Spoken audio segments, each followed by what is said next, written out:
বাড়িতে চিকেন রান্না করলে সব থেকে বেশি অবহেলিত হয় এই সলিড চিকেনগুলো। ছোলে বা চিকেন কষাতে দিলে কেউ সেভাবে পছন্দ করতে চায় না। তবে আজকে আমি এই সলিড চিকেনই বাজার থেকে কিনে এনেছি আর ভালো করে ধুয়ে ছোট ছোট করে পিস করে নিয়েছি। এটা দিয়ে একটা পছন্দের ডিশ বানাবো, যেই ডিশটা আমাদের বাড়ির সবাই পছন্দ করে, বিশেষ করে চকো। আসলে সব কিছুরই গুরুত্ব রয়েছে, তবে সেটা স্থান কাল পাত্র বুঝে। হ্যালো এভরিওয়ান, আমি প্রিয়া। আমার নতুন একটা ব্লগে তোমাদের আরও একবার স্বাগত। আজ সন্ধ্যাবেলায় চিকেন টিক্কা বানাবো, তারই প্রিপারেশন এখন থেকেই নিচ্ছি।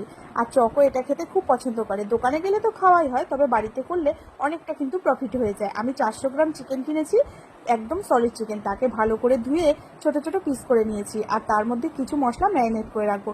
যতটা ম্যারিনেট করো ততটা ভালো টেস্ট হয়, এই জন্যই আমি দুপুরবেলায় ম্যারিনেটটা করে রাখছি। কি দেখতে পেলে মিক্সিং জারে সাজিরে গোলমরিচ, টক দই, আদা, কাঁচা লঙ্কা, রসুন সব কিছু ভালো করে পেস্ট করে দিয়ে দিয়েছি চিকেনের ওপরে। তার সাথে ঘরোয়া যে রেগুলার মশলা, ধনে গুঁড়ো, জিরে গুঁড়ো, লঙ্কা গুঁড়ো, সাথে একটু ভিনিগার দিয়ে ভালো করে ম্যারিনেট করে রেখে দিয়েছিলাম।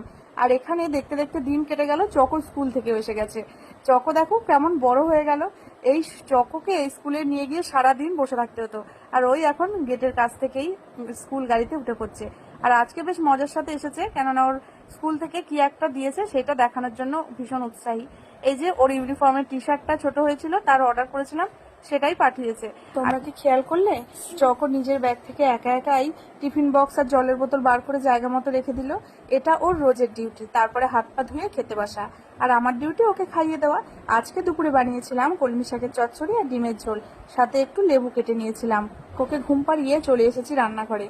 চকো তো জানি না আজকে চিকেন টিক্কা বানানো হবে, ঘুম থেকে উঠে বেশ খুশি হবে। তো চলো বানিয়ে নেওয়া যাক। আর ভাবলেই ভালো লাগে, আস্তে আস্তে ওই এক রত্তিটা বড় হচ্ছে, দায়িত্ব নিতে শিখছে। সময়ের সাথে সাথে দায়িত্ব তো বেড়েই যাবে। আর এখন ছোটবেলাটা দেখে আমাদের ছোটবেলার কথা মনে পড়ে, তাই না বলো? যাই হোক, চলো রান্নাঘরে চলে এসেছি। আর হচ্ছে চকোর ফেভারিট চিকেন টিক্কা বানাচ্ছি। এখানে দেখো সব চিকেনগুলো আমি স্টিকের মধ্যে ভরে নিয়েছি, আর এখানে ফ্রাইং প্যানে ফ্রাই করতে বসিয়েছি। এখানে সামান্য ঘি দিয়ে আমি হচ্ছে ফ্রাই করছি, একদম মিডিয়াম আঁচে ঢাকা দিয়ে দিয়ে এরকম গোল্ডেন ব্রাউন করে সেকে নিচ্ছি। আর দিয়েছিলাম হচ্ছে ঘি, বাটার দিলে বেশি টেস্ট আসতো। আমি এর আগে 2 দিন বানিয়েছি, বাটার দিয়ে করেছিলাম। আজকে যেহেতু বাটার নেই, ঘি দিয়ে ট্রাই করছি। মানে এখন তো আমি পরে এখানে ভয়েস দিচ্ছি, খেতে কিন্তু একদম পারফেক্ট হয়েছিল। তোমরা যারা যারা ট্রাই করোনি একবার এইভাবে ট্রাই করবে, আশা করি খুব ভালোই লাগবে। চলো মোটামুটি সবগুলোই সেকা হয়ে গেছে, আর এইরকম টেক্সচারটা হয়েছে দেখো, এখনই দেখতে কি ভালো লাগছে। আর খেতেও দারুণ দারুণ হয়েছিল। আর এটা তো শুধু খাওয়া যাবে না, এই জন্য একটা চাটনি আমি বানাবো। এর জন্য নিয়ে নিয়েছি অনেকগুলো হচ্ছে ধনেপাতা। ধনেপাতা ভালো করে ধুয়ে নিয়েছি, ধুয়ে বেছে নিয়ে এবারে একদম বোটা সমেত দিয়ে দিয়েছি মিক্সিং জারে।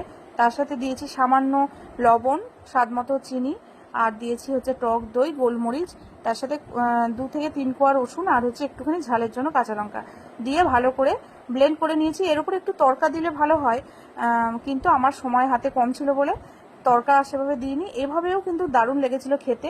তো সবগুলো টিক্কা আমার কিন্তু ফ্রাই করা হয়ে গেছে, আর একদম কম সময় লাগে, 10 থেকে 15 মিনিট করে একটা ব্যাচ মানে আমি সেকেছি, ভেজেছি আর কি।